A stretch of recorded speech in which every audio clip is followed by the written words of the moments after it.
Let's go live button, which means we've got to wait for the stream to fire up all across the fruited plains of the internet before we go ahead and get started. And I'm skidding in here as usual, so let me just double check and make sure that things are alive and well across the internets. We're alive on YouTube. We're on Rumble. That's alive. We've got Twitter. We've got Facebook. And we're always waiting on Twitch to kick things off. But it looks like they're right around the corner, so we can go ahead and get started. Hello, my friends, and welcome back to yet another episode of Watching the Watchers Live. My name is Robert Grueller, and today we're talking about Kyle Rittenhouse. He had a long interview with Tucker Carlson yesterday. Very interesting. You know, I was going to Let Sleeping Dogs Lie. We covered Kyle Rittenhouse at length here on this channel. Trial is over. He got acquitted on all charges. Very good news. We've been following this case for a long time, as you're about to see as we continue on in the show, but he was kind of done with his case. Things have wrapped up, and we were waiting to hear about the debrief. Wanted to hear from Mark Richards. We did. Wanted to hear from Thomas Binger. Not going to happen. Want to hear from other people who were involved in his defense, and we heard from Kyle Rittenhouse. Kind of a surprise. Went on Tucker Carlson's show and gave us some details about his perspective, about what he was experiencing as he was going through this entire year and 4-month ordeal. And so we're going to break that down in its entirety today. It was a big, long interview on Fox News, took up the entire hour. We're not going to watch the whole thing here, but I'm only clipping out the most pertinent parts of the interview, specifically the legal stuff, the stuff where Kyle Rittenhouse is telling us about his experience in the jails, his experience with his attorneys, what the legal process was like, because there are some interesting nuggets that we can glean from this. Remember that when you are observing a criminal case, especially a criminal case that is something of this nature, something so high profile, oftentimes we're just watching things through a lens. We don't really get to see what's on the other side of the lens. And then after the case is over, we get a different lens. The whole box opens and we're able to look inside and see what really went on behind the veil. And so we're going to be able to do some of that today. We've got clips from Kyle Rittenhouse on Tucker Carlson's show. We've got clips from Linn responding to this. Some reporter gave him a call and was asking him about his response to Kyle Rittenhouse, and Linn actually responded. And so we've got some of his statements. We've got clips today from Jen Psaki over at the White House, because of course the White House got asked about this. And we're going to go through it and just sort of piece together some of the fallout, some of the aftermath of the Kyle Rittenhouse case. And so if you want to be a part of the show, the place to do that is over at watchingthewatchers.locals.com. There's a form that looks just like this. Of course, today we're only talking Rittenhouse and Tucker and John Pierce. And so it's only one topic, but throw your questions in there. We'll do our very best to get to those today as the show continues. Quick reminder, it is Tuesday, so I've got a hard stop. And when that happens, if there are any leftover questions, we'll make sure we get to those tomorrow morning over exclusively at watchingthewatchers.locals.com. Also, if you're looking for clips, we are going to break this up since it's about an hour and a half show. We'll break it up into 3 different clips. So if you want to share a particular segment with a friend or family member, we of course would appreciate that. Helps the channel grow, and it just warms my heart when you do that. So I'd appreciate that very much.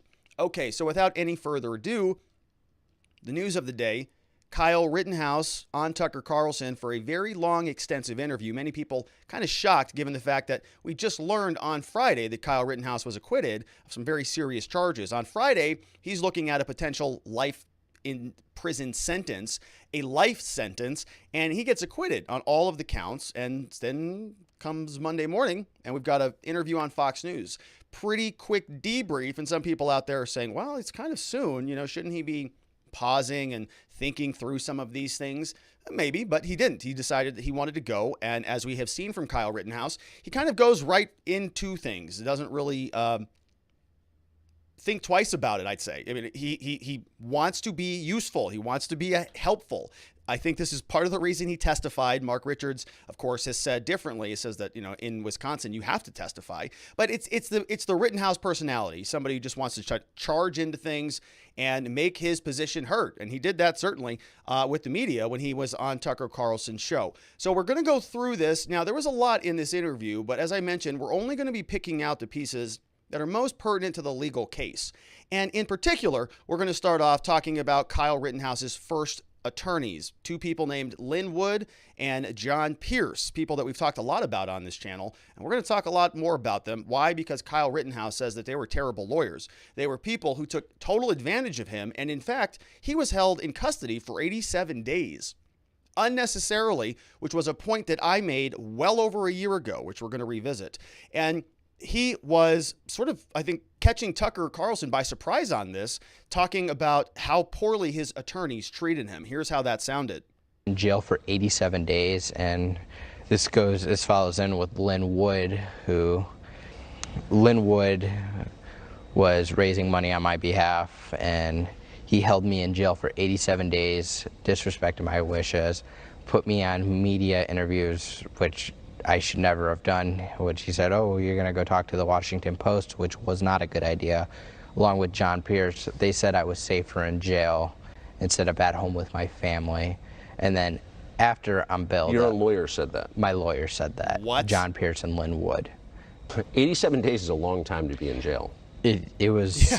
It was very long. I lost a lot of weight in there. I since then gained it back. I know the feeling. Yeah.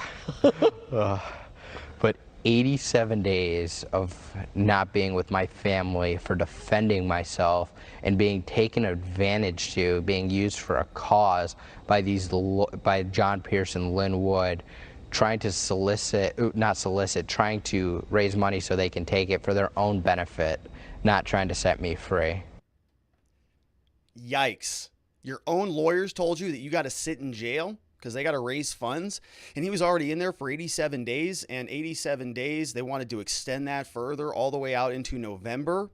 Tucker Carlson jokes. He says, 87 days is a long time to be in jail. And you're going, yeah, so is one day. Yeah, it's not a pleasant place to be. If you've ever been in jail or been to and visited the jails, you would know. Yeah, 87, yeah, it's a lot, right? Especially if you're somebody who didn't commit any crimes, as Kyle Rittenhouse didn't. He was acquitted of all the charges. So he served 87 days unnecessarily, and Tucker Carlson is asking him about this, and he says, yeah, my own attorneys told me that I needed to sit over there. And if you recall, we can do a quick reflection down memory lane. What happened here originally? Remember, Kyle Rittenhouse, this all took place in Kenosha, Wisconsin, back in August of 2020. He crossed state lines and went back over to Illinois, where he turned himself into the police department. Now, what happens in Illinois? You're there, the criminal procedure, the justice procedure there says, if you committed a crime out of state that is a serious felony, you are non-bondable. We're going to hold you until we decide what the other state wants to do with you. Broad strokes here. And so when Kyle Rittenhouse was in Illinois, he legally could not get out of custody. There was no mechanism for him to do that because he was an out-of-state defendant. And when we read the laws, I said, well, that's kind of stupid. It's a pretty terrible thing because he should be out of custody. How can we get him out of custody? So back then, a year ago, the conversation was, it's pretty easy. All you do, you extradite Kyle back to Wisconsin where the crime occurred, and you can ask that a bond be set there. And we, on this channel, went through and did a compare and contrast, and we found that other defendant who is roughly Kyle Rittenhouse's age, named Crystal Kaiser. She's also charged with homicide, absolutely a premeditated homicide. And her bond was set, I think if I remember correctly, $1 million reduced down to $400,000. So you go, okay, Kyle Rittenhouse should get a similar bond, something on parallel. He has 2 homicides. Let's say that his bail set at $800,000, no problem. He can raise that up and post it and get out of custody back in Wisconsin. So why wouldn't you, as a defense lawyer, extradite him from Illinois right back to Wisconsin? Linn, John Pierce, they've already raising money hand over fist to post bond. They can't post bond in Illinois because it's a non-bondable situation because he's an out-of-state defendant. So they didn't want to send him back from Illinois over to Wisconsin because they would have then had to post the bond. That money would no longer be liquid. That money would be back with the courts now. So they fought and fought and fought to keep him in Illinois. And they actually had an extradition hearing where John Pierce, I made fun of him last year for going in there and saying, Your Honor, there's a clerical error on this form. Therefore, he said, quote, game, set, and match. You can't extradite him. And I'm going, did this guy just watch a Tom Cruise movie? What kind of lawyering is this? This is ridiculous. And of course, the judge said, this is ridiculous lawyering. And the judge just signed off on the extradition order. And Kyle Rittenhouse was sent back to Wisconsin. And in the middle of that transportation from Illinois back over to Wisconsin, John Pierce says, we're going to appeal this. We're going to take this up to the Supreme Court. He's not going anywhere. And by the time Monday morning hit around, Kyle Rittenhouse was back in Wisconsin. Nothing to do. No appeals. Nothing was going to happen at all. And then he got a new lawyer. Absolutely embarrassing for those guys. And I called it out back then. A lot of people are saying, oh, now you're going after these guys. No. Look at the record here. Back on YouTube, back in September 17, 2000, look at all these different videos we had out here. Kyle Rittenhouse was acting in self-defense, said that September 15, 2020. Another one, Wisconsin bond, $2 million. Should have sent Kyle back over there. $2 million bond, is it reasonable? Factors that Kyle's defense team must consider for his release. Get him out of custody. I was screaming about this. Kyle Rittenhouse could be released without bail. And then, of course, as it progresses through the conversation, can Kyle Rittenhouse's defense team handle his case? Kyle Rittenhouse's attorney, Linn Wood, in a different video, I said, has some serious baggage. And look at this video. 295 likes, but all of the others were downvotes. 43% likes, all of them downvotes. Because the Linn Wood people just go bananas over him. And then I asked about John Pierce. Is he involved in a Ponzi scheme? Okay, so this stuff was well known back then. And Kyle Rittenhouse just got totally taken advantage of. Here's what I said back then. This is a trip down memory lane talking about these two guys. I had a bad feeling about them. The reason I wanted to take a closer look is because I started seeing some of this stuff bubbling up on Twitter, and I heard some of these kind of weird allegations that these guys were in charge of fundraising for Kyle Rittenhouse, and then they've got a lot of debt and a lot of these creditors making claims against them. So now people have concerns about the money. Is it really going to Rittenhouse's defense fund? Is it really going to be used for his defense, or is it going to be sort of embezzled and siphoned off to pay down some of these past debts? And I started thinking through that. I was, oh my goodness, that is troubling indeed. If they're going to be defense attorneys who are not putting their full force of their careers and their skill sets into defending Kyle Rittenhouse, then they're not the right attorneys for the job. If they're too worried about fighting off lawsuits that are attacking their personal, their businesses, and they've got these really massive outstanding debts, that is a disservice to Kyle Rittenhouse. And that's really the most important thing here, right? I mean, is there anything else more important than that? I mean, these guys passed. All right, so that was a trip down memory lane. Look at that lighting. Looks like I was in a deep sea aquarium or a spaceship or something like that.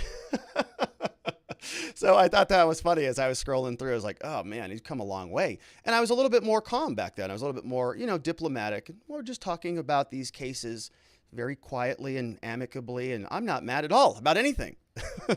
Now it's a different show, isn't it? But it's been a lot of fun evolving through it. But you understood what I was saying back then. Bad feeling from these two guys, because even in the middle of it, even in the thick of it, it was a lot of, it felt like they were doing this for them. It wasn't about Kyle Rittenhouse. It was all about Linn Wood, and it was all about John Pierce. And it made my blood boil, because I'm thinking, this is the crime of the century, brother. You have a self-defense case, which has been handed to you guys on a silver platter that the entire country is rallying around. You can go in there and get an acquittal on this thing and lead the charge. It'd be a symbolic victory for all of America. And they just botched it. And I was worried that they were going to lose the case, honestly. I thought that they were going to let this thing slip through their fingers, and it made my skin crawl. So fortunately, that didn't happen. But just listen, compare and contrast what I was concerned about last year to what Kyle Rittenhouse said last night. So you think they could have raised the money for bail faster, but they didn't?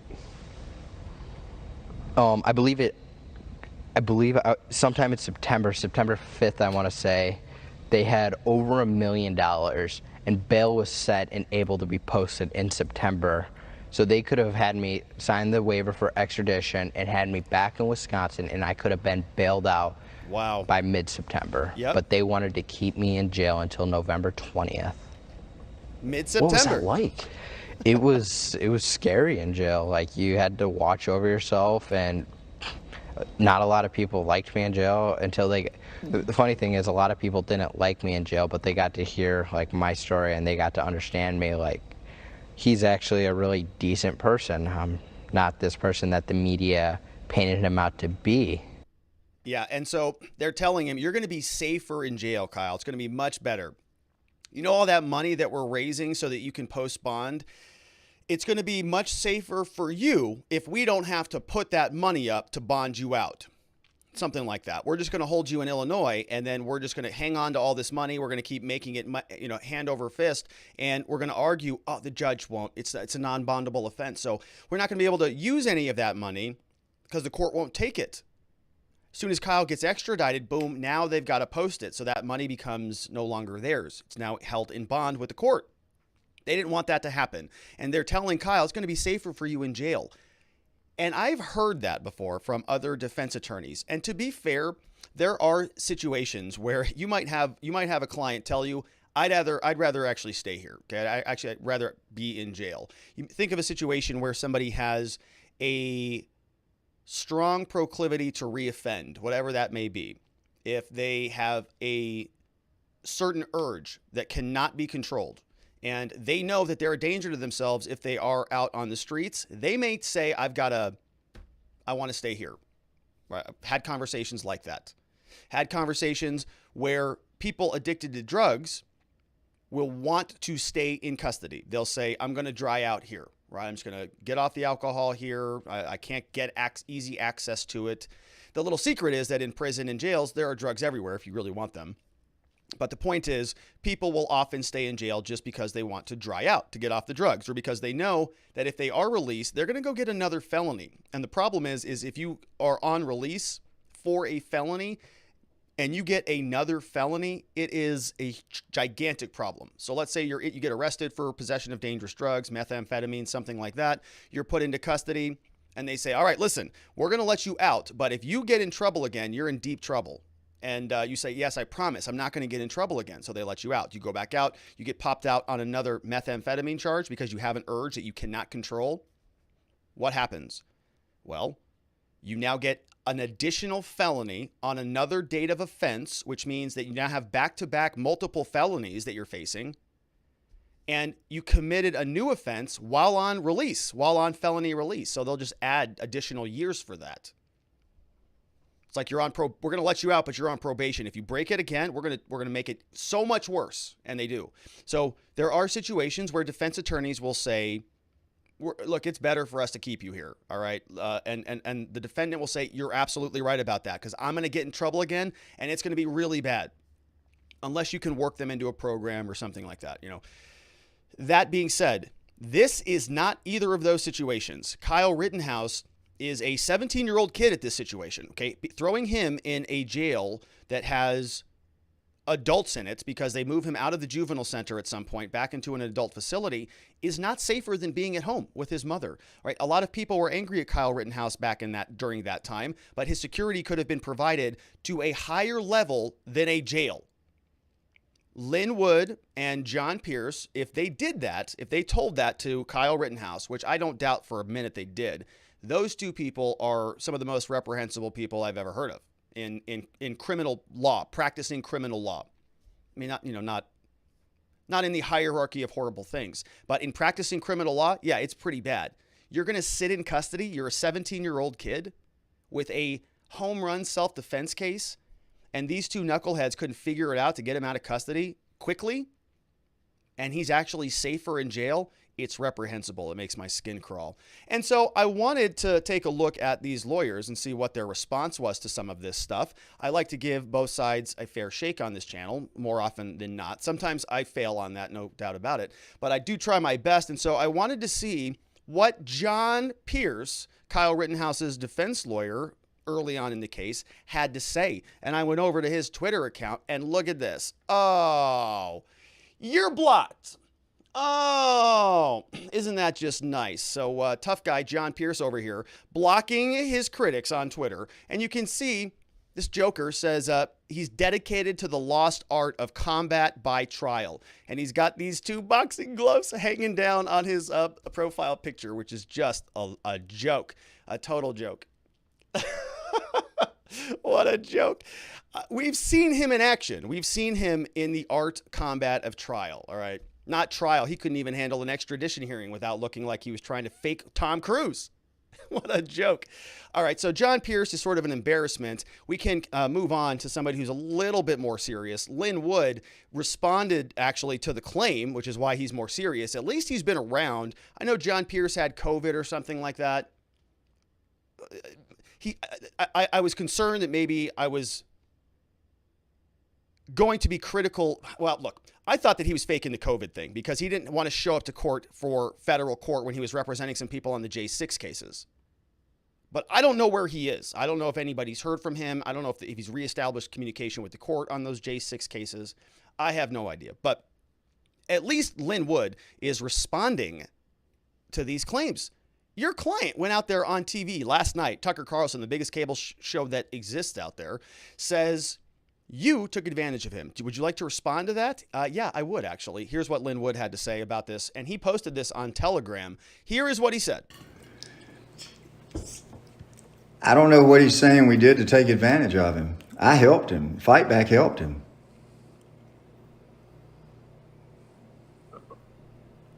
What is he saying I did wrong to take advantage of him? Well, did you see the interview on Fox? I did not when it was aired. Is it aired tonight? Just tonight, yeah. I've heard about it, but I didn't hear any. I didn't pay attention to the details. Okay. Well, he claims that you took advantage of him. Is that? I don't know what that. I don't know what he's talking about. Fight Back helped him. Okay. We raised $2 million for him that we put $2 million attributed to Kyle's efforts for our foundation. We spent $2.7 million. We had a videotape done that I think helped his defense lawyers a lot. We paid hundreds of thousands of dollars in attorney's fees and expenses, investigators' expenses. Wow. And we raised the money for his bail, and the foundation put $600,000 of its general funds into his bail because his criminal lawyers told us he needed to get out because they didn't feel like he was safe in Kenosha. The criminal lawyers thought he was safer in juvenile in Illinois. I did not represent Kyle as a criminal lawyer. I'm not a criminal lawyer. Oh, not a criminal lawyer. You see how that goes? Oh, I don't know anything about any of that. But we did spend millions of dollars, hundreds of thousands of dollars on investigators and videos. We made a video. That's like worth 1.7 million right there, obviously. Very expensive video to make. And we hired all these investigators, and we took money out of the general fund and 600,000 here and 600, and we did all this stuff. But I'm not a criminal lawyer anyway, so I don't I don't know how any of that works. Well, then why are you spending all of that money then, sir, on investigations and making videos? Do you think that video acquitted Kyle Rittenhouse? Because I don't even think they played that video there in court, did they? No, they didn't. Did they call any of the investigators that you hired, Linn Wood? Where were they? Who are they? What are their names? Because I didn't hear from them in court. We heard from Dr. Black. That's it. Who were these other experts that came in and I don't know where it went. So hundreds of thousands of dollars gone, evaporated. $2 million posted. Linn Wood talks about 600,000 of that from the general funds being appropriate. They're all scraping for money at this point. That $2 million bond is exonerated now. So that is now going out to whomever gets that money back, and they are all going to be just scraping for it. It's disgusting behavior. Disgusting behavior. Let's see what else he had to say. Oh, yeah, I'm not a criminal lawyer. I was only brought in for defamation and to steal a bunch of money. Raise a bunch of money. Excuse me about that. Here's what he says. They asked me to handle defamation matters for him after the criminal case. I agreed to do that. But then let me finish. John Pierce called at the end of November after we made his bail and said that they no longer wanted us to raise money with his name. We said, okay, we didn't. They said that Wendy Rittenhouse wanted John to represent him in the defamation cases. I said, fine. I withdrew with a letter. I hadn't heard anything about my doing anything wrong until now all of a sudden. I don't understand. Do you? Do you know about David? All right, so he goes and he starts talking about this David guy, this David Holland guy, which is like, all right, not asking about him. Okay, he's somebody who came in after the fact. They're asking about you. So Linn Wood only got brought on to do defamation. John Pierce was the person who brought me in. Then John Pierce threw me out, and all I did was raise money. So he puts that money up.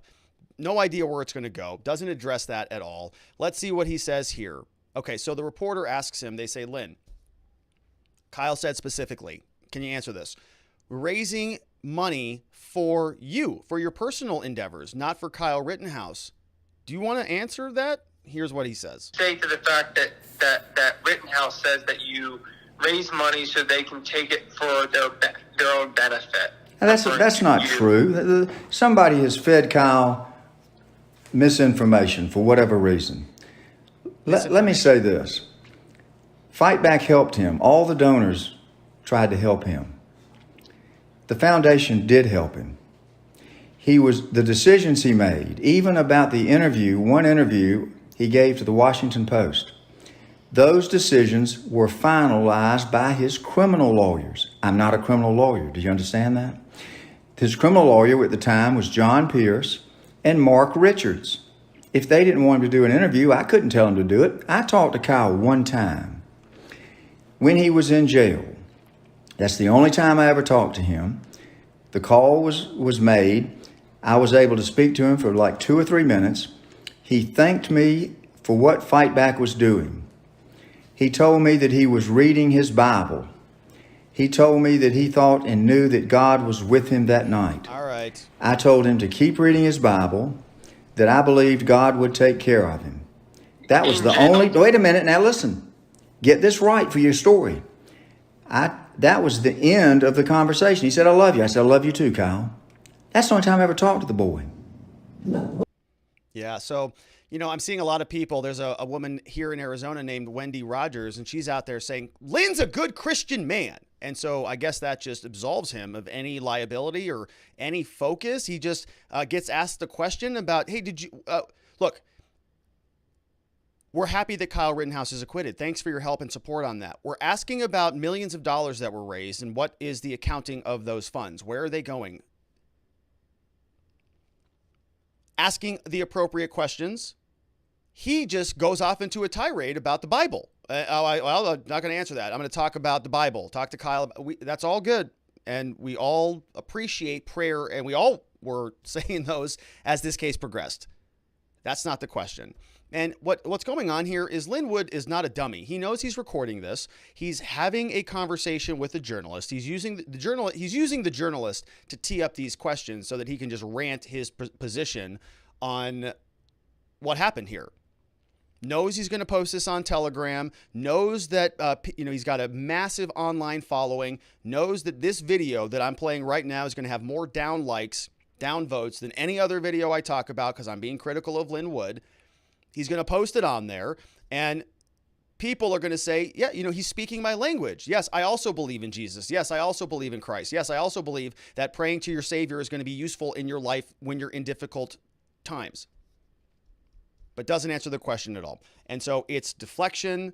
It's pretty obvious that there's a bunch of money missing, that he raised a bunch of it. The bond has been exonerated from the courts. Where is that money going? Is Kyle Rittenhouse going to get $2 million? Because that's what the bond was. Somebody's getting that money back. That was all raised in his name. Where's it going? Just a question, Linn, John. The worst. Look, and when prosecutors act poorly, when Thomas Binger's a jerk, when James Krause is unethical, we call him out here. When you've got some bad, shady defense lawyers like these guys, and if you look up John Pierce Ponzi scheme, there's a guy by the name of Damian Williams, I think is his name. Or no, that's the Attorney General out of SDNY. What's his name? I follow him on Twitter. There are all sorts of different articles about the layers of debt and the layers of lawsuits that are going after these two guys. And it breaks my stinking heart that good people gave them money in the name of Kyle Rittenhouse to go fight for him. And that money's not going to go to Kyle Rittenhouse. It's not going to go to his legal defense. It's going to go in the pockets of these scumbags who are grifting off of entire communities of very good people. Absolutely terrible. So, if I'll leave it at that. All right. So Linn Wood, John Pierce, two scumbag lawyers out there, and hopefully some state bars do something about this. Kyle Rittenhouse was the actual client. He went on national TV yesterday and said they told him to stay in jail and they ripped him off for $2 million.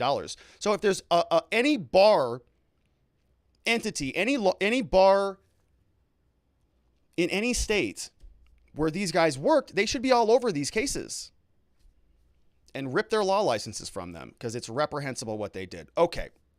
Kyle Rittenhouse continues on in his interview with Tucker Carlson, and he talks about BLM, and to many people's surprise, says, I'm a supporter of BLM. Here was Kyle Rittenhouse with Tucker. I'm not a racist person. I support the BLM movement. I support peacefully demonstrating, and I believe there needs to be change. I believe there's a lot of prosecutorial misconduct, not just in my case, but in other cases. And it's just amazing to see how much a prosecutor can take advantage of somebody. Like, if they did this to me, imagine what they could have done to a person of color who doesn't maybe have the resources I do, or is not widely publicized like my case. What did you... So, supporter of BLM, and then kind of pivots and talks about the idea that prosecutorial misconduct is a big problem. And as he was speaking about that yesterday, I was very excited about that because I love talking about prosecutorial misconduct because it happens all the time. It's all over the place. And what we saw in Kyle Rittenhouse's particular case was not an isolated incident. It's very common. He was just the most recent example of something that we've seen on a national scale, somebody who was bearing the brunt of those actions. So he says, I'm not a racist person. Never saw any evidence that was ever proffered that he was, given the fact that all white people were shot in this case. But okay, so it still was something that bubbled up in the middle of August of 2020. Donald Trump is running. And so everything back then under that lens was all about race. Everything was about racism. Doesn't matter what it was. Your sandwich was racist if you took a bite out of it incorrectly. So you know how it goes. Now, Tucker Carlson continues with another clip and asked specifically about Joe Biden. Says, a lot of people were calling you, even though you support BLM, a white supremacist, a racist, a bigot, a xenophobe. In fact, the president, Joe Biden, even said that. What do you have to say about that there, Kyle? What did you make of the President of the United States calling you a white supremacist? Mr. President, if I could say one thing to you, I would urge you to go back and watch the trial and understand the facts before you make a statement. That's not a small thing to be called that. No, it's actual malice, defaming my character for him to say something like that. Why do you think, and it's not simply Biden who said that, it's a lot of people on television have said that, dozens of people have said that. I'm sorry to tell you in case you haven't seen it. Yeah, it's actually quite hysterical how nobody can go back and look at the facts of the case. He crossed state lines, false. He's a white supremacist, false. None of that is true. And the lies that they can just get away with spreading is just sickening, and it's a disgrace to this country. Yeah, so an interesting little exchange there. Kyle Rittenhouse is sort of putting on, almost the public speaker hat, somebody who has come out and he's kind of going to be delivering some talking points to some degree, and he's sort of trying to have to balance this public relations nightmare. Somebody who, half the country, if you watch CNN and MSNBC and those lunatics, they could still to this day continue to say that he was a white supremacist doing some sort of racist stuff. I mean, Joy Reid the other day was, ranting about this. It's nuts. But the point here is he's having to put on this hat. I'm now on Tucker Carlson. I've got to go and have a conversation. I want to make sure that nobody thinks that I am this ultra nationalist white supremacist. So he comes out and says, look, I support BLM. I don't want dead black people anywhere, just like I don't want any dead anybody anywhere, and so kind of this statement. Now, I don't know if he has done what we have done on this channel and taken a look at the BLM demands that are on their website and read it, because it has almost nothing to do with race. It's all sort of about Donald Trump and January 6th, at least the last time we looked at it. So, it's kind of one of these big, broad statements that he's, no, I support BLM. But I also against prosecutorial misconduct. And there's not a disconnect there. You know, I think that a lot of, at least a lot of, original BLM was birthed out of the idea that there was some injustice that happens in our justice system. And then it morphed into this political narrative that is all anti-Republican and all, ultra, basically communist. I don't know what happened there, but there was at one point in this country a conversation about justice reform, talking about things like qualified immunity and about mandatory sentencing and about cash bail and about all these issues that do impact certain communities and that merit reform. That's where this channel started, saying, look, we've got some real things that we need to talk about in our justice system. And Kyle Rittenhouse is a prime example of that in action. Everything that I've been screaming about on this channel for months now, over a year now, is all about that accountability, because I see what happened in Rittenhouse's case happen regularly here at our firm and elsewhere. So he's not wrong. And there's not that big of a disconnect. BLM is morphed into something that's, that's unrecognizable. But I think there was a hint at the very early outset about accountability and justice reform. And then it diverged. And so, I like to think that maybe that's what he's talking about. He's talking about the idea that maybe prosecutors have too much power. Maybe the courts do. Maybe the big government does. Maybe we don't want every single thing that we do to be a crime anymore, that prosecutors have total power over. And I can get behind that statement. So he talks about the president. Tucker Carlson says, a lot of people call you a white supremacist, including Joe Biden and many others.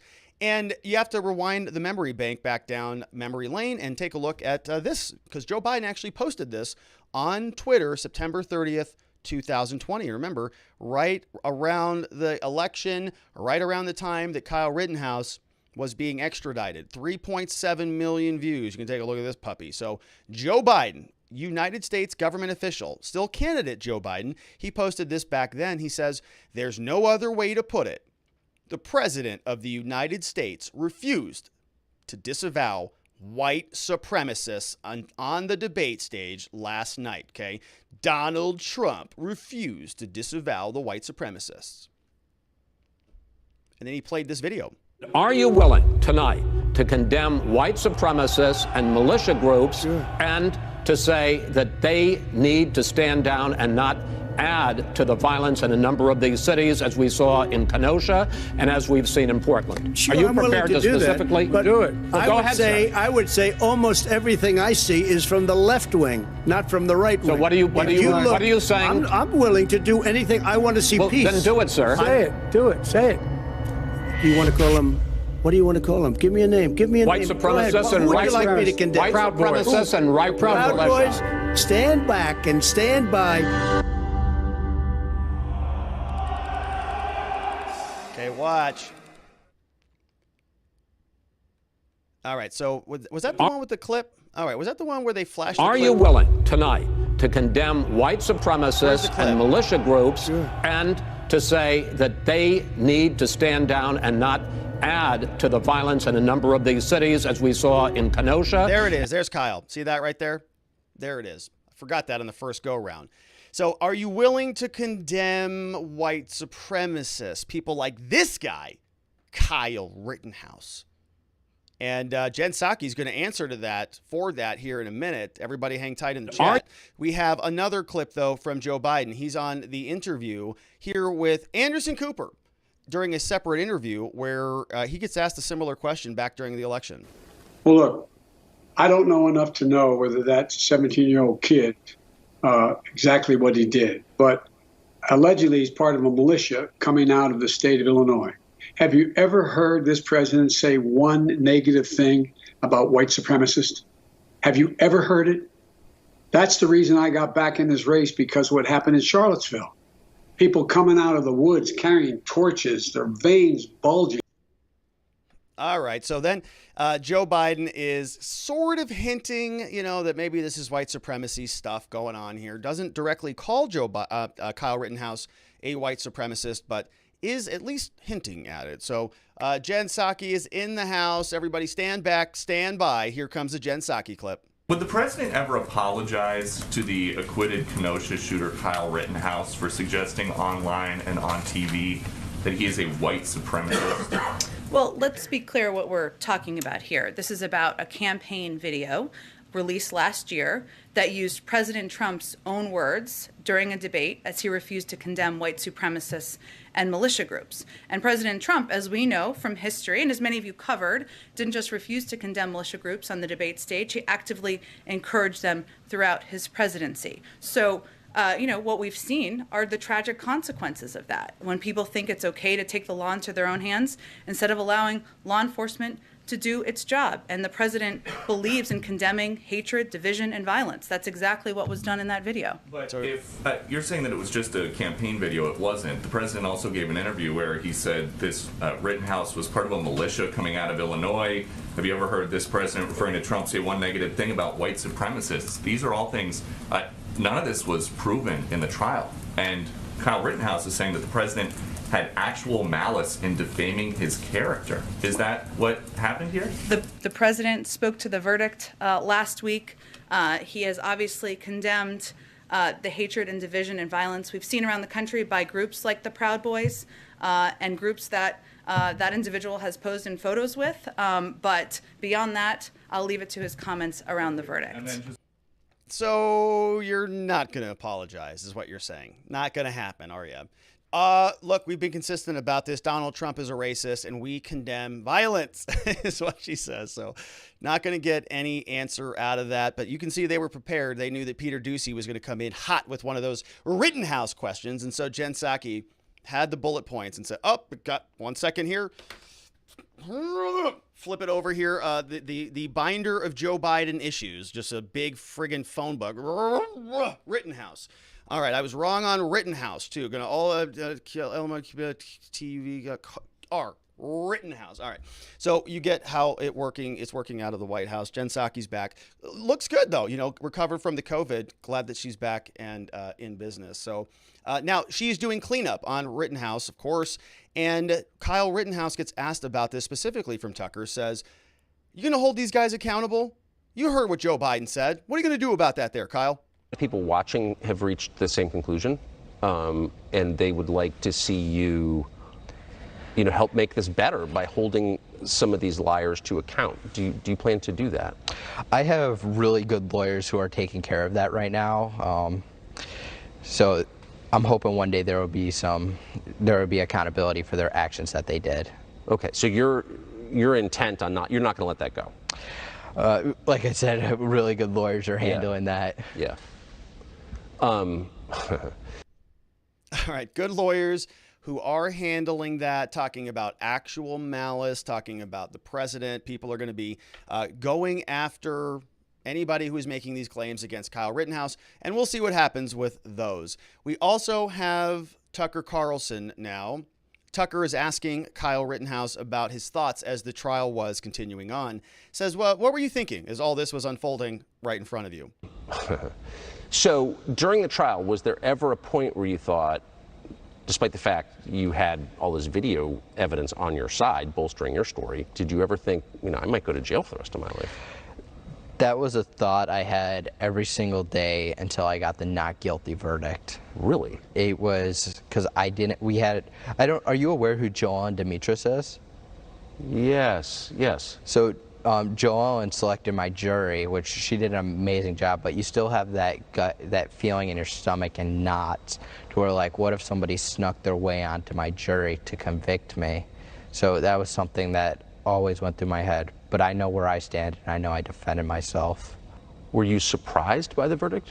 I wasn't. I thought they came to the correct verdict because it wasn't Kyle Rittenhouse on trial in Wisconsin. It was the right to self-defense on trial. Right. And if I was convicted, no one would ever be privileged to defend their life against attackers. And thank God they came to the correct verdict of a not guilty. Okay, so a couple things here, and he's an 18-year-old young man. So his worldview obviously is still immature. Most of us are still all trying to figure the world out. Doesn't matter what our age is. So, but you can see a couple interesting contradictions, I would say, with his interview here. Number one, says, I'm not really surprised about what happened. I'm not really. I knew it was the right thing. It's self-defense, and I knew that it was going to be the outcome because I knew that God was on my side and it was going to work out for me because I knew what I did was right. But then you kind of compare that with his statement a couple sentences before that, where he says, I couldn't sleep, right? I was so petrified every morning I might wake up and think that I'm going to be convicted and sent to prison for the rest of my life. And so you sort of have, this ultimate fear, but you also have this sense of certainty and this sense of calm. And so a little bit of a contradiction there. It's not that both of these things can exist at the same time, right? The human mind is very complex, very easy for people to, exist in multiple states and sort of be manic, even in a roller coaster of emotions, ranging from certainty to confidence that I feel optimistic that my outcome is going to be good at the top, feeling energetic and enthused, to coming crashing way down into having, PTSD episodes where you think about it and you spiral off. And so, some of these are contradictions that you might notice. I give him a big pass on it. He's 18. He's still somebody who's trying to figure this stuff out. And there are a lot of complex issues. And remember that he went through something that, most people hopefully will never, ever have to go through, is something so traumatic. And so you might have these different layers that to us might seem confusing. That's weird, but it actually matches up. The human mind is very fluid. The other point that he was talking about, so I mentioned the being surprised. There was another point. I forgot to write it down. I forget what it was. All right. So we'll move on into the next clip. If I remember it, it'll key me off, but he's saying, talking next about the juvenile facility, talking about wanting to be extradited. Here is Kyle Rittenhouse back on Tucker. So you're in the juvenile facility, you're 17, but then you turn 18, you go to Kenosha County Jail. Actually, I go to Kenosha County Jail as I'm 17. I'm in adult jail. At October 31st, I'm extradited, which I agree with. I wanted to go to Kenosha County Jail from the beginning. I was extradited to Kenosha County Jail. My attorney, John Pierce, said, we're going to keep you in juvenile facility. I always want to be extradited, and I had no problem with that, but he forgot to file the stay, and he didn't even know I was going. So my attorney didn't know I was going to jail, which is quite sickening because he should have known. Wild. Well, yeah, that's the whole point of an attorney. Yeah, right? Thank God I have competent counsel now. Yeah. But the jail was interesting.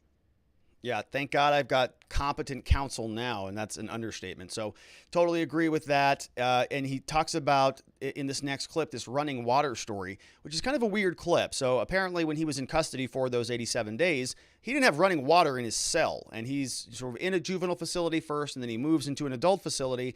And he doesn't actually shower for 87 days. Now, it's kind of a weird clip because he says in this that it sounds like he actually did have running water, or at least the possibility for running water. It's just that the water wasn't running. So he had a faucet, presumably he had a toilet, because that would be some running water there. It's all, it depends, depending on the jail, it might be part of the same unit. You have sort of a sink and a toilet all built into the thing, and they just shove that in a corner, back in the corner of a jail cell. So if he has a toilet, there's water coming into the toilet to flush the toilets. And presumably, well, I don't know what happened there, but he didn't shower, it sounds like, for 87 days. Here's what Kyle Rittenhouse said. God, I have competent counsel now. Yeah. But the jail was interesting. I was in my own room. It was kind of like a one-star, I'm going to describe it as a one-star hotel. A one-star hotel. We'll go with a Super 8. Super 8. I had a desk, I had a shower, I had a toilet, I had a TV, I had a tablet, but I didn't have running water. Seriously? I had a phone also, but I did not have running water, so I didn't shower until November 20th. How long is that? From October 31st to November 20th, I did not take a shower. That's disgusting. I smelled terrible. I felt sick. I lost weight. My health was degrading. If I was in there for a month longer, I would have probably been in a hospital. Wait, you had no running water? No running water in my jail cell. Yeah, so that's an interesting clip. So not sure what that was about. He goes on, he said, I didn't want to ruffle any feathers, so I didn't tell anybody about this. And so, you look at that and you go, well, you absolutely should have, you know, but he's a 17-year-old kid. He's going through a traumatic experience. And so you got to cut him a little bit of slack on that type of stuff. Now Tucker Carlson continues and says, did they let you out? I mean, you know, if you didn't shower, if you don't have running water, or if you can't flush a toilet or whatever, you know, did they let you out? Here's what he says. Did they let you out? To talk with my attorneys. I didn't really say anything about my running water because I don't like to bring attention to myself. I don't want to draw any problems with any of the guards. So I was like, I'm just gonna shut up and not mention that I don't have running water. But I didn't shower until November 20th. And when I showered, I took like a 3-hour shower. I had like blood. My skin was bleeding because my skin was coming off of my body. Yeah, it was just horrible. the nastiest thing ever. And I feel bad for Dave, who's been with me through the beginning, who's helped start freekyleusa.org.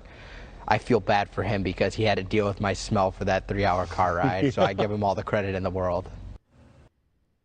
All right. And so another clip.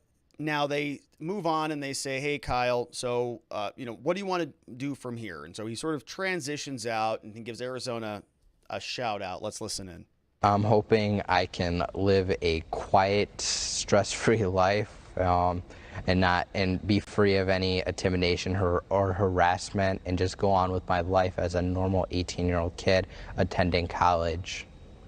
So you're going to go to college? I am in college. I'm a student at Arizona State University. Shout out. What I mean, are you going to go to campus? And I think I am. I want to.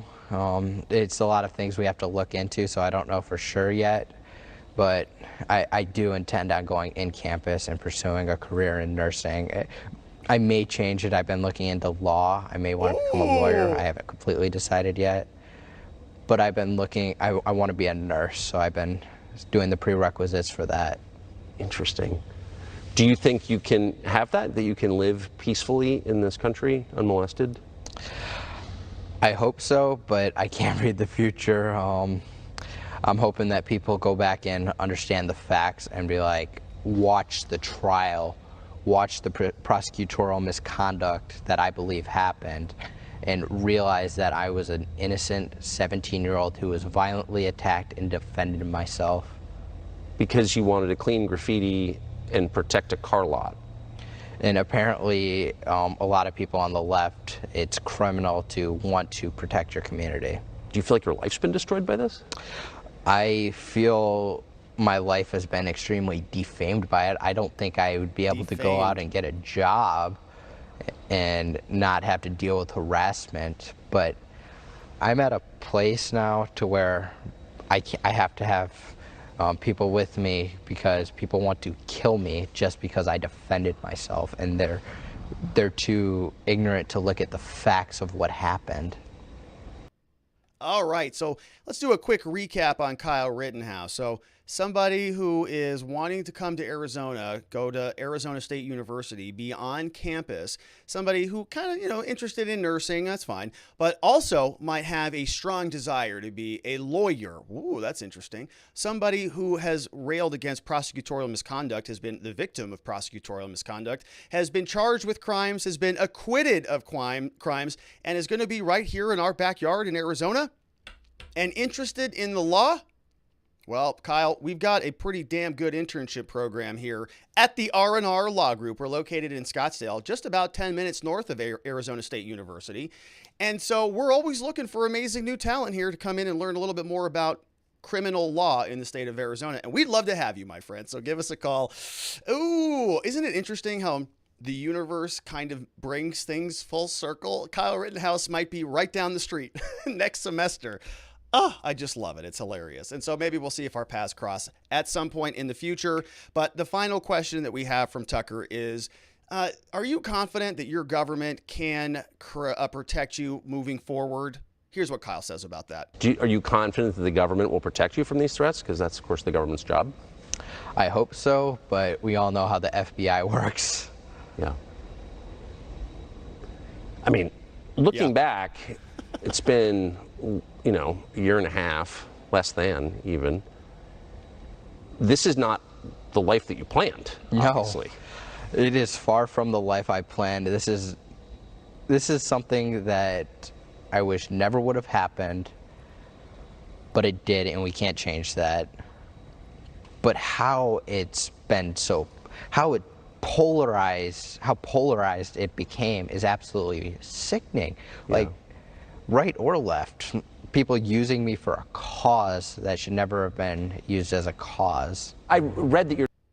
Okay, so that was the second point that I forgot to make earlier. I knew it was going to come back up, but it's the idea that he is being used as a cause. And so he kind of straddles this line a little bit during his interview. On the one hand saying, you know, I am sort of a symbol of a cause. You know, yes, I was on trial, but I was also a cause. If I get convicted, self-defense is not a right anymore. If I get convicted, this is going to have ramifications that trickle throughout the entire United States. So it is bigger than me. It is this big movement. And it was critically important the jury made the right decision, says Kyle Rittenhouse. But also simultaneously, kind of is a little bit critical of being used for a cause. Did you see how that happened? And I don't disagree with him on this, but you can make a note of this contradiction to some degree. You can say, well, Linn Wood said you were a cause. John Pierce said you were a cause. All of the people were getting behind you to say that the reason the whole country was behind you is because of the cause. And you wouldn't have raised $2 million if it wasn't for the cause, you know. And so it's kind of living in both of these worlds, and you can see that it's a complicated situation. I'm not raising these to be critical of Kyle Rittenhouse. I think that what he is doing here, I think he's handling himself incredibly well. You know, I was thinking about this for even the jurors. I mean, Gage Grosskreutz has been on a number of different media interviews since this happened, and here's Kyle Rittenhouse, and you can put these two people side by side. And you can just, who do you want checking on your dogs when you go out on vacation? Coming over and picking up the mail and making sure that the fish get fed. Kyle Rittenhouse or Gage Grosskreutz? And Kyle's handling himself very well. Gage is, twice his age, and he's, impressive guy for what he's been through. I got to say, very impressive stuff. And so let's see what you have to say about this interview from our friends over at watchingthewatchers.locals.com. News Now Wyoming says, we've got an update on Arbery. So Arbery apparently got sent home. The jurors got sent home, so they're going to be doing deliberation. I haven't seen a verdict on that. News Now says, I'm at 50-50 for Brian being found guilty. It would be reasonable for the jury to find him guilty. I still don't see malice murder for any of them. So many attorneys all over are arguing that the judge's ruling on the citizen's arrest, since the defense put their entire case on that argument before the jury instruction discussions, if an appeals court found error in it, would it be bad enough error to send it back to trial? I think so. Yeah, I think so. Because everything is conditioned on that decision. The defense conceded during opening statements that they didn't meet the first lines. Their PowerPoint, they actually crossed it out like this doesn't matter. For the judge to suddenly rule it is required to move to the second paragraph is huge, and it almost seems like this question should have been raised in pretrial motions. Yeah, probably. Yeah, it's a good question, News Now. Probably. We're going to swap back over to Arbery probably tomorrow, I think. News Now says, no, we got that one. We'll go into Arbery tomorrow. Thanks. Somebody says, thanks. Hi, Rob. Very pleased to have watched all the Rittenhouse coverage along with the analysis you have provided. However, I'm feeling a little in the dark about the current political and other news going on. Would it be possible to sprinkle in some Stinky Joe and his Legion of Flatulence and his crappy administration news in a couple weeks? Yeah, probably. I think so. We're sort of in trial season right now. There weren't many trials to cover. Now we've got Ghislaine Maxwell, and we've got the Arbery, and we've got Rittenhouse. It's sort of the end of the year. They're trying to cram a bunch of trials in before Thanksgiving and before New Year's. The courts all closed down for Christmas. So that is why you're seeing sort of a high compression of cases. But yeah, you're right. We can certainly get back to our friend Joe. Vientikis says, man, Tucker Carlson's laugh is goofier than mine. He has kind of a honk, doesn't he? And I love Tucker, but he kind of honks, kind of a thing. Grouchy old cat lady says, no wonder all the J6 defendants are still in jail. Pierce is the attorney for most of them, per Business Insider today. And I think he's just been gone with the wind. I don't know what happened to him. He blocked me on Twitter. I can't see. Vientica says, a lot of people are calling Linn Wood a grifter. Speaking of things that totally aren't grifting, what was the NRA doing this whole time? Oh, that's right. Last I heard, they were dealing with their own lawsuit. Yeah, you know, a lot of the Republicans, where are all the Republicans out here standing up for Kyle Rittenhouse? Where are all these people standing up for the Second Amendment? It's been pretty much quiet from a lot of the elected mainstream Republicans, all just kind of letting it go by the wayside, isn't it? Grouchy old cat lady says, oops, it was on NPR that John Pierce is representing a lot of the J6ers. News Now says, here's the only thing that John Pierce has written on Twitter. Let's take a look at this. Let's see if we've got... I suppose I could have, created a separate account or something, but here's what John Pierce says. Thank you, Joel. This is November 22nd, so this is last night. For a terrific Sunday night interview 15 months after the first one, exclusive. Former Rittenhouse lawyer, I hope Kyle will file numerous defamation claims. Thank you, Joel Polak, who is the editor over at Breitbart, for a terrific Sunday night interview 15 months after the first one. Not guilty, I don't know what that means. It's a weird dude. John Pierce, a weird dude. Yeah, I don't know what that's all about. Okay. So he saw it sounds like. Ice Wolf says, I missed it other than that. Thank you for your reporting, and everyone have a happy Thanksgiving. Going to be down your way, but will not be able to visit you. Sorry, Robert. Well, then, what's the point? I'm not even going to Thanksgiving anymore. It's canceled.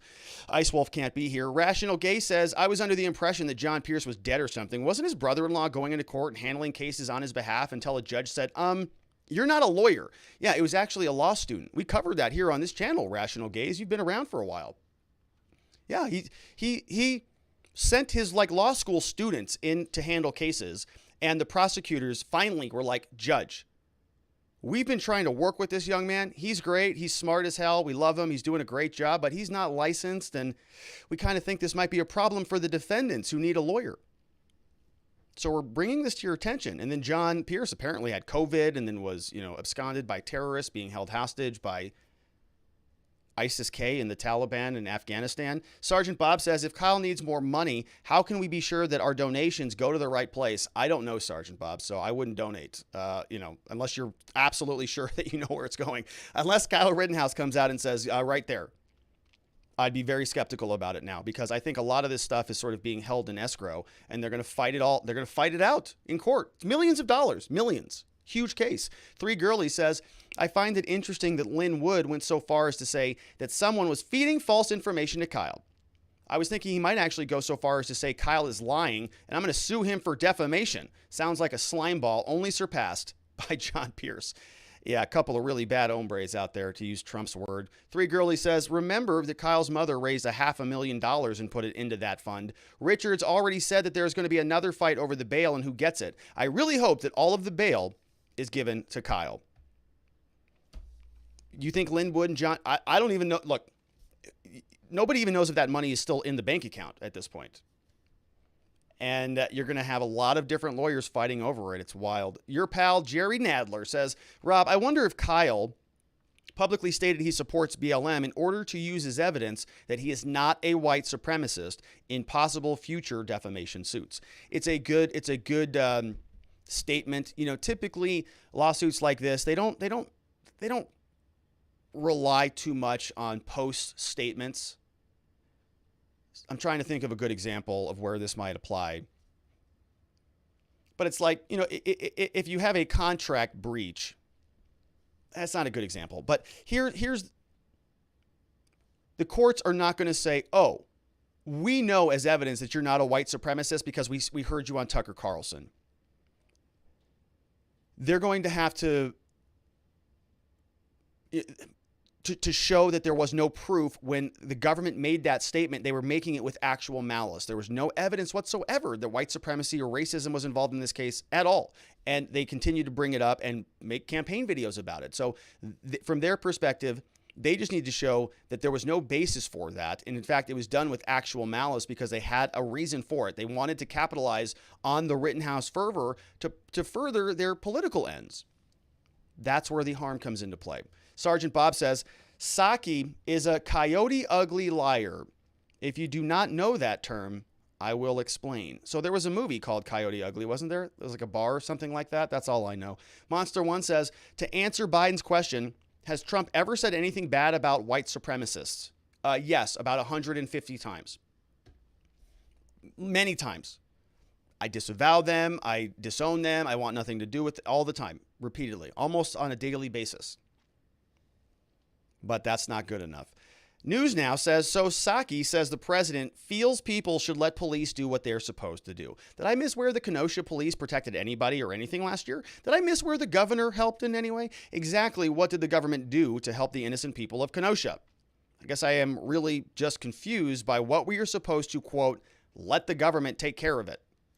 Well, News Now, obviously. You didn't get how they do things in Wisconsin. In Wisconsin, Krause, you're supposed to duke it out. And you can only use self-defense if you're on the verge of death. If you see your soul leaving your body, even then, I'm not sure if you can shoot somebody in that situation, because you could probably try to pull it back in. I don't know. It's complicated out of there. That's from News Now. John Delar says, Kyle Rittenhouse for president. Great kid. Look, you can see him running like in the AOC model type of a thing.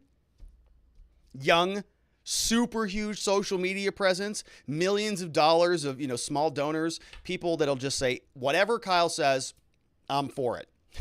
So you could drop him into any congressional district and he'd probably win. Monster One says, is absolutely disgusting how they always want to throw the Proud Boys name. The Proud Boys are not the ones burning down the cities. How about calling out the actual violent people there? Jenny, good to see you, Monster One. Let's see what else we've got. DG McBride is here, says, make no mistake, I believe the jury reached the correct decision, but Kyle's media blitz is a little uncomfortably early. On top of that, his appearance on Tucker seemed a little too polished for an 18-year-old, bordering on smugness. Ooh, DG McBride. I can see where you're getting that. I can see a little thread in there. No doubt about it. I think he did excellent, right? He did very well. Almost a little too good is what DG is saying. I don't disagree. Vientika says, what are your thoughts on self-defense being in law versus more explicit text in the Constitution? Well, I don't know, Vientika, that's a good question. I mean, I think that it is it's a good question. I think that it would depend on the formulation of self-defense. If you're anytime you're tinkering with the Constitution, I've got a lot of problems with that, because it can go one way or the other. You can see this when you study law. You'll find these Supreme Court judges that will latch on to one specific phrase and they will interpret it however they want to, even though it's at odds with the direct reading of the Constitution. So, for example, right, Roe versus Wade, where did that framework come from? Oh, right out of the judges' minds. They say it came out of the Constitution, but you can't point to it anywhere in the Constitution. So you could, for example, put self-defense in there, but then how it's interpreted is still left to the courts. The courts are going to decide what the law is and what it says. And so, you might be able to put it in there, but, we have the right to keep and bear arms in there explicitly in the Second Amendment. It's obvious. It's right there. You can't miss it. And we still, until DC versus Heller, we're fighting all over that, about do you have a right to actually possess guns in Washington, D.C. So just because it's in the Constitution doesn't mean you're going to have a bunch of bureaucrats in robes changing it. Sergeant Bob says, we'll buy him a nice dinner in Arizona. We're going to do a Watching the Watchers meetup in person. Maybe Kyle can come to that. News Now says, about Kyle becoming an attorney, I know state bars look at your character to see if you can be an attorney. I see nothing wrong with any of his actions. However, I can see how some people may disagree with me. How likely is it if he tries to join the bar in the wrong state for this to keep him from being an attorney? It's a great question. So there's a process that you go through called character and fitness in order to become a lawyer. And I'm licensed in Arizona and in California. So I've done this twice now. Got to pass the bar exam. Arizona, it's a 2-day test. California, 3-day test. And then that's not it. So you've got to go through this entire background check where I think I had to go through the FBI and 10 fingerprints on both sides, photographs, the whole deal. And they just comb through everything, credit reports and all your records and every single traffic ticket that you've ever gotten. You have to disclose it. If they find something you didn't disclose, that's worse than what you actually did disclose. And so that investigation process can take a long time. Reference letters and people need to vouch for your character and all this stuff. It's a big process. And so one of the things they ask for, of course, is criminal record, criminal conviction. You ever been convicted of a crime? Kyle Rittenhouse has not.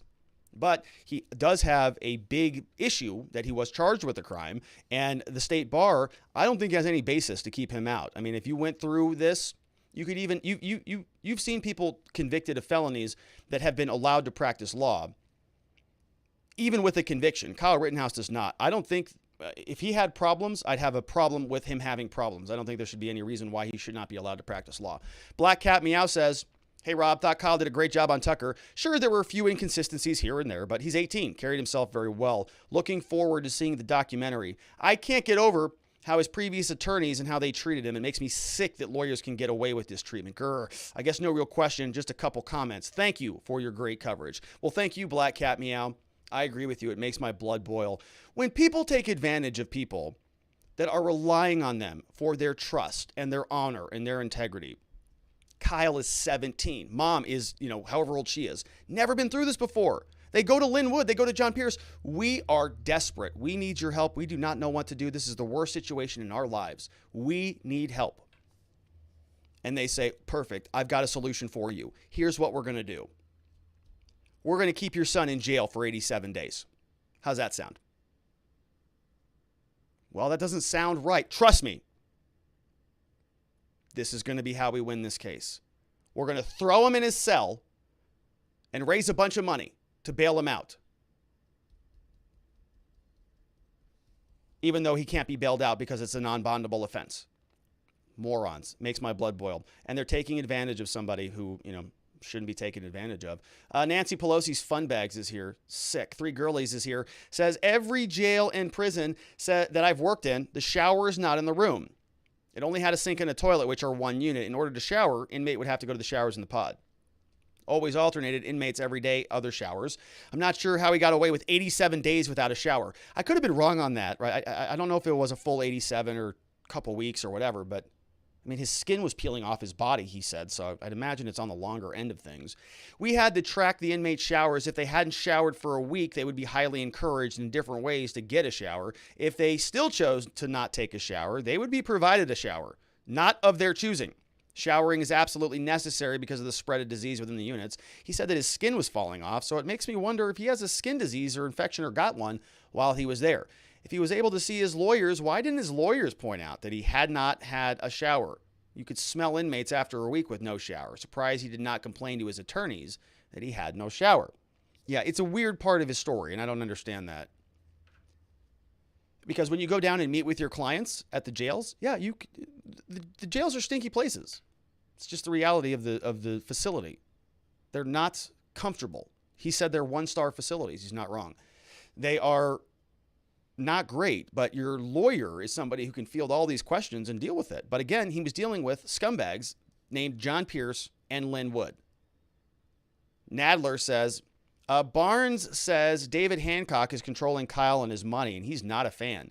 Well, that makes two of him. Barnes, Linn Wood doesn't like him. Kyle seems to like him a lot. Says that he drove him and his stinky self back where he needed to be. When is the next monthly meeting? Somebody asks. December 11th. We're going to get there in one quick second. Monster One says, I don't know why so many people are surprised by Kyle saying he supports BLM. Pretty sure he's on video the night of the shooting saying as much. Miles Away says, regarding other topics, Rob, hypothetically, will it take a trial for you cover people if they were able to present evidence? Okay, regarding other topics, Rob, hypothetically, will it take a trial for you cover people if they were able to present evidence as to why they refused to take the jab? Not dissing you, Rob, but you are so great at digging into the facts, you know there's a cover-up, right? I think what you're asking, Miles Away, and I apologize, is if I'll cover the facts of the vaccine stuff. Yes, if there's a lawsuit and we can talk about it on YouTube, I will. I absolutely will. Or if I can't talk about it on YouTube, we'll talk about it on Locals. But I haven't seen a scientific lawsuit about that. But I'll talk about anything, really. I mean, the only bottleneck is my time. So I just have to sort of select stuff that, first of all, is interesting to you. Secondly, is interesting to me, and that we can have good conversations about. I'm always open to suggestions. I'll cover anything that's interesting for all of us. Oh no, 50 says, Rittenhouse's life has been ruined by a cadre of bad actors from Biden on down. He had lawyers who were less than honest. The prosecutors were appalling. The one person who has stood through this with character has been Rittenhouse. Sad that a 17-year-old boy under this stress sets the example to the adults. Oh no, 50. It really does feel that way. You know, he has been sort of the most mature person in this whole thing. Even his lawyers got him an acquittal, but you still were kind of looking at it and you're kind of like, there were some things there that I didn't like, but they got the big W, so that's what matters. Sergeant Bob says, coyote with a leg caught in a trap will chew off the leg to escape. If I was drunk and ended up in bed with Saki and woke up with my arm under her, I would have to be like a coyote rather than wake her so that I could jet. Sergeant Bob, that's just outstanding that you just said that. We've all been in that situation where you want to chew your arm off in order to get out of something. And I love it that yours involves Jen Psaki. There are other people in this community that would give an arm to be in that same position. They'd chew off their other arm to get tucked away under Jen Psaki. And you know who I'm talking about over there on YouTube. Leafy Bug says, something smells fishy about this. I'm not carrying water for Linn Wood or John Pierce. It definitely sounds like they used him as a cash cow rather than a client. However, it seems to me that he is still being used in such a way. A lot of his responses in this interview seem rehearsed. There was a moment during the interview just after he finished a response when he glanced up to the left with a questioning look on his face, seemed to be looking at someone behind the camera. Quote, did I say the right thing? I saw that, Leafy Bug. I did see that.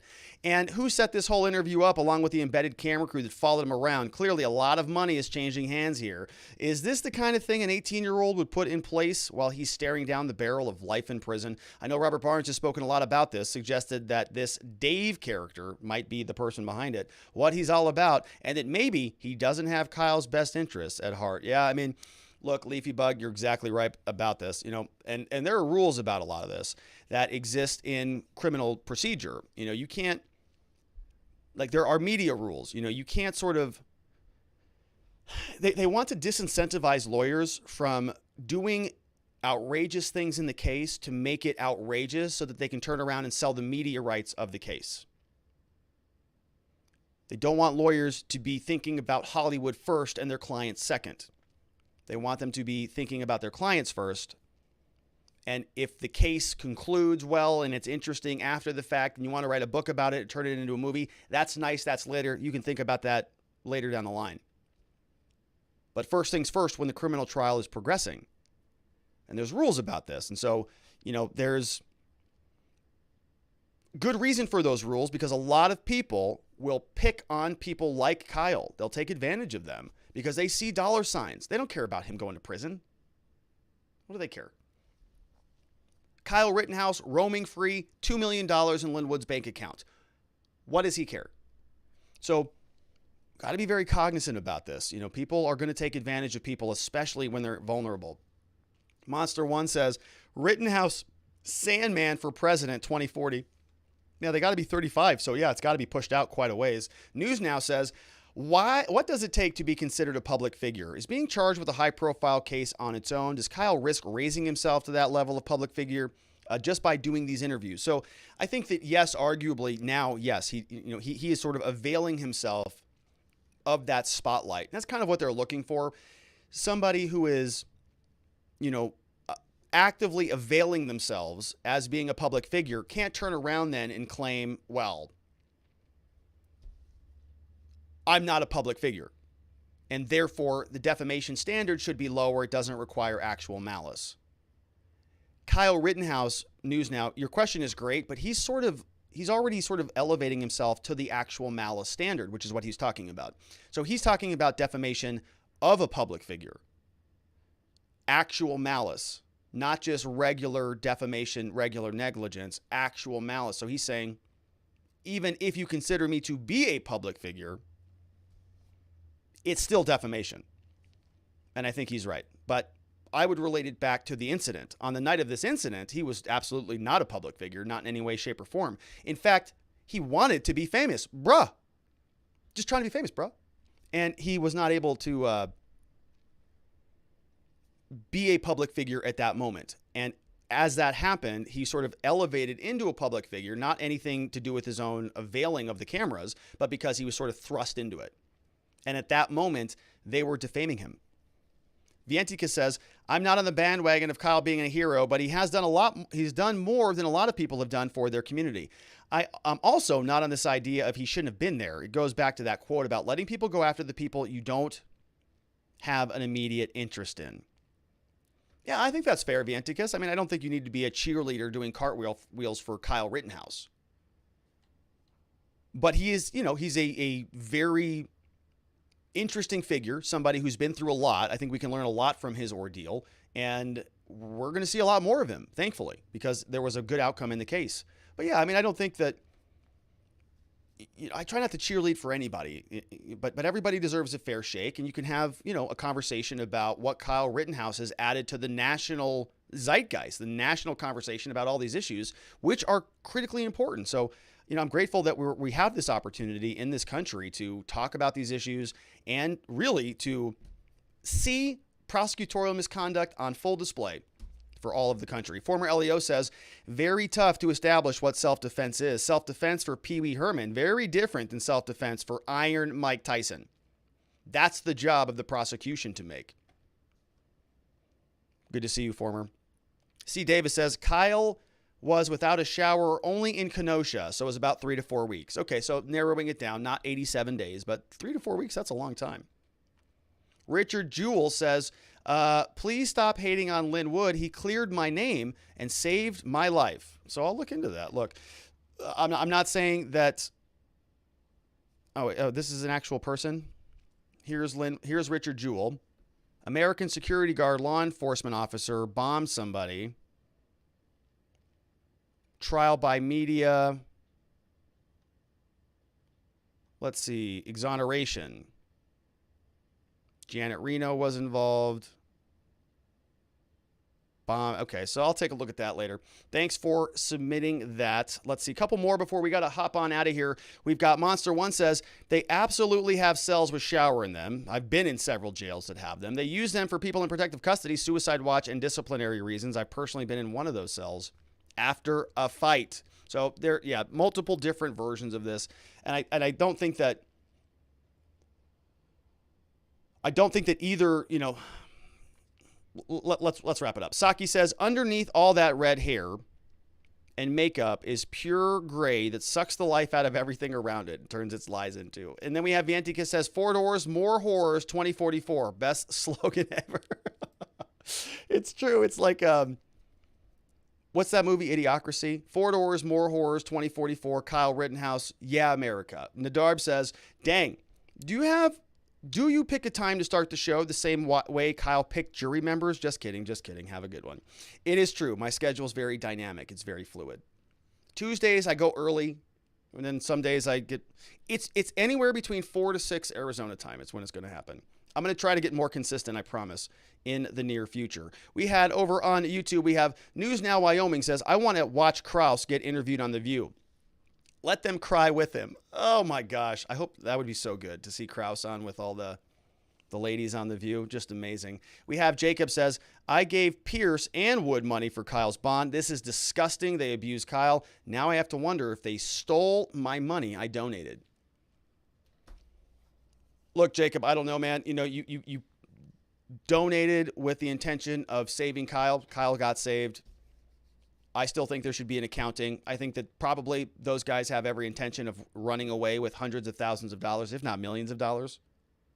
So there's a good likelihood that, it was stolen. We've got Brad Peterson, no question, but with a nice donation. Thank you, Brad. We have CS says, riding the high, thinking that he's been vindicated. He's going to be confronted with both internal, external doubt the rest of his life.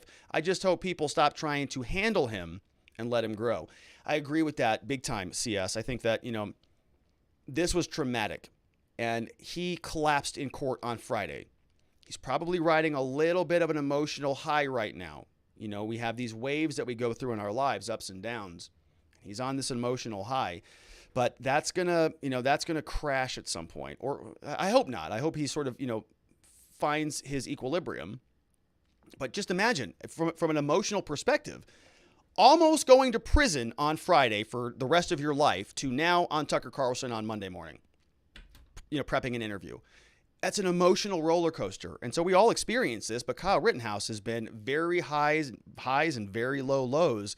And so you got to, you want people to kind of modulate after the tumultuous times of a trial. Kind of take it easy, regain your equilibrium before you gain your bearings before you go out there. But he did a nice job yesterday. He's been living with this for a long time. So that was from CS. Jonathan Duger says, waiting for the government to do something good is like waiting for Joe Biden to say something coherent. Never going to happen. But people still keep waiting. They keep turning on the channel, or they're kind of watching for the opposite now. When he makes it 7 minutes through his speech, everybody's like, wow, he made it. Pretty good. Yeah, that's pretty good. Yeah, 7 minutes. Well, he went 11 minutes today. Woo, it's pretty good. So it's kind of going the opposite effect. If he can stand for 11 minutes at the White House, it's pretty amazing. We have the pressure about a care says the vultures claiming to be on his side make me angrier than the ones who are right out against him. Yes, the enemy within is greater than the enemy without. You know who the enemy without is, but it's hard to identify the enemy within. Jay says, thank you for all your great questions. I truly appreciate this community, which is, they weren't my great questions. They were the community's great questions. And I agree with you. They were great questions. And they're a lot of fun. And I am also on board. I love this community. We have a lot of fun here on the show. Glad that you got to join us, Jay. Tina Johnson also with a donation. Thank you, Tina. And finally, we've got John Kuna is here with another donation. No question on that. And that is perfect timing. We got 2 more questions on locals. Kincaid says, I hope everyone has a good Thanksgiving. Check out a band called Polyphia. They're just so dang good. So, all right, I'm going to pull them up right now. I'll take a listen to them. And then we had one more from our friends at watchingthewatchers.locals.com. Yoda says, does Kyle have a case of malpractice against those 2 shysters? I think certainly a bar complaint against them would be well in order for telling him to stay in prison for 87 days or jail for 87 days. That would be well warranted. I think a proper accounting of all the legal fees that were accrued. I think that if money was donated to him and they're in possession of that he might have a good claim for why he should be entitled to that. And so those would be different lawsuits that he might be able to bring forward. But I'm not a civil lawyer and I don't know the details, but yeah, he got taken advantage of egregiously, and the law doesn't typically like that. So I think he will have some recourse, whatever that turns out to be. We have our monthly locals meetup taking place Saturday, December 11th. All the questions came over from our community over here. And so mark the calendar down, my friends. Saturday, December 11th, 7 to 8 p.m. Eastern time. Wait, is that right? That's not right. It's going to be 6 to 8. No. 6 to 7 p.m. Yeah, the time zone. Okay, so it's December 11th. It's at 6 p.m. Eastern time is when it's going to be. And guess what, folks? It's a very special Watching the Watchers monthly meetup because for the month of December, it's going to be the Ugly Sweater Edition. That's right. December 11th, 6 p.m. Eastern time. Come and join us on Zoom. Wear your ugly Christmas sweater. I absolutely have one. We're going to want to see them on display. For those of you not familiar with our monthly meetups, they're a lot of fun. We get to sort of put names to faces. It's on Zoom. Come with your cameras on, cameras off, doesn't matter to me.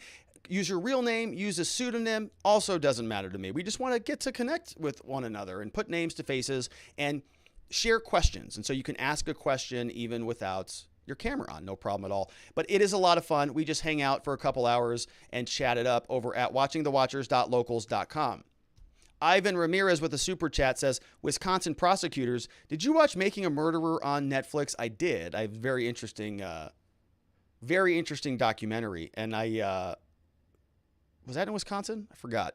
I want to welcome some new members who joined us over at watchingthewatchers.locals.com. We've got Aldo the Apache, Carrie C715, Gino Scrajab. We've got Rugger Bugger, J Markey, Katnies, Brodyson, Squirrel, Ono50, P Palin, Redbeard, Monique, Nicole, Doctor, Facebook Law. We've got Hobo Jim, Mombino, WV Ridge Rider, Mayhem Studios, Ben Tomlinson, Laurel, 720, Unsheathed, Tucker Greb, Tommy Nukes, Phantasmagloria, Black Cat Meow, Nick McLeod, Dr. Brenton. We've got T. Blakemore, Patriot Minute, Chris C. 123, Dr. Sammy D, Pub Crawl, Julie Fluffles, Woods 08, Karaoke Princess, Not the Great, Cora Coco, Overton, Transparency, Miss Sin Lin, Desert Pirate, BJR, J-Bot, DC Gen, David Orndorff, Drew, Johan Neisty, Miles Breeden, Time Lord Stu, Tester 22T, OG Rawl, and Coronis Adair. Woo! And that is it for me, my friends. All of those amazing people are at our community over at watchingthewatchers.locals.com. I hope you consider joining us. We do live streams there a few times a week during the mornings just to have midday chats. They're a lot of fun.